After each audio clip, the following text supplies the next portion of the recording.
Conservatives tell us all the time that government just doesn't have money for things like education, fulfilling pension obligations, rebuilding our embarrassing infrastructure, or even food stamps to feed hungry families. Just recently, the Congressional Budget Office released a report determining the best way to cut military health and retirement benefits, all at the direction of conservative Congressman Paul Ryan. But do you know what we apparently have plenty of money for? What? Well, giving billions of taxpayer dollars to corporations, some of whom are making record profits as part of an interstate competition to lure jobs away from each other. And what's worse, there is really no transparency, as this corporate welfare is rarely audited or studied to determine whether it actually creates any jobs at all. So says Greg LeRoy of GoodJobsFirst.org, who joins us now. Greg, thank you so much for being with us. Thanks, Crystal. Great to be with you. So you have a new study out, and one of the things that I think people will be surprised by is we hear all the time about these burdensome pension obligations, how expensive they are, how public employees need to take a haircut. Meanwhile, you find that we are actually giving out more money in corporate subsidies. Explain. Yeah, we looked at 10 states where there have been recent debates about public employee pensions and compared the annual costs of those pensions to the annual costs of state giveaways in the name of economic development and just outright corporate tax loopholes, offshore loopholes, Delaware and Nevada passive income loopholes, failure to tax income of certain kinds loopholes, as well as big subsidies targeted to certain industries like film production and certain kinds of manufacturers and so on. And we found in every case that the cost, the lost revenue to states far exceeds the pension obligations. In some cases, in 6 of the 10 cases, more than 2-to-1 ratio of revenue lost to pension obligations. Greg, people often say that these corporate tax breaks are valuable because they lead to jobs, but you're saying that we don't get as many jobs out of it as we actually think. Well, and that's a big thing. We actually released 2 studies this week, and in the second study, we looked at exactly how well do states actually disclose what happens to the money, who gets the money, and what comes out the other end of the tubes. In other words, how many jobs are created, how good are the wages.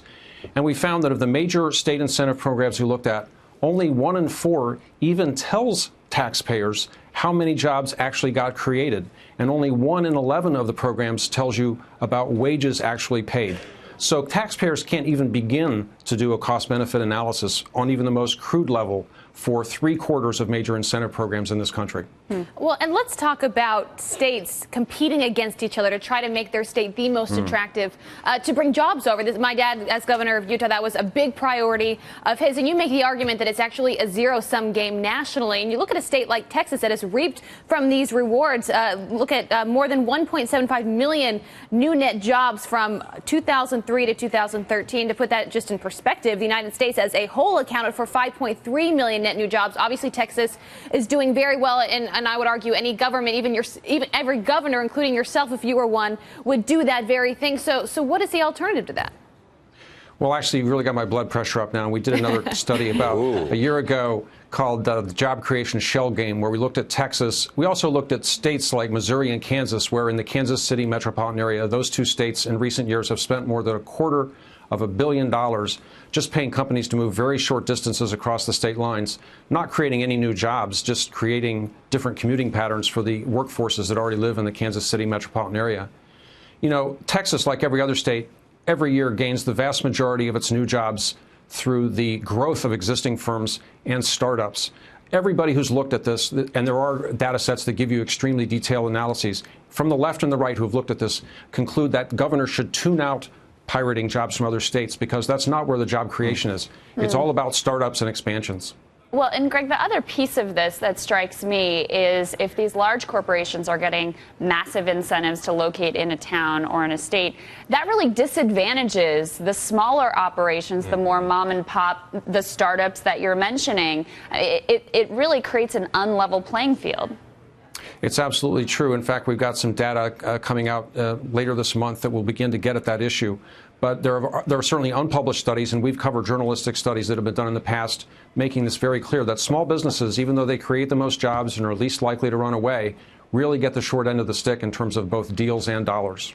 And Greg, real quickly, if it's a race to the bottom, we think about a national minimum wage setting some kind of floor. Is there some national model that would prevent some of the very zero-sum competition we've been talking to you about?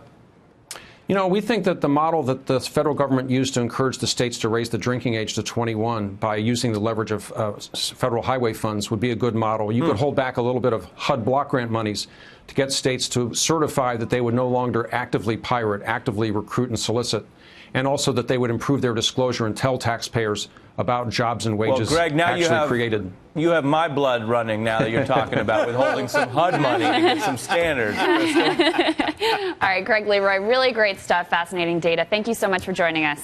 You bet. And up next, we have said it before, and we will say it again, do not mess with Al Roker.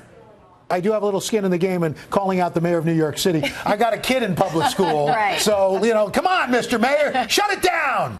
And Roker is not the only one questioning New York's newest mayor. Ari is up with something people will be talking about after the snow clears and will be with us come spring.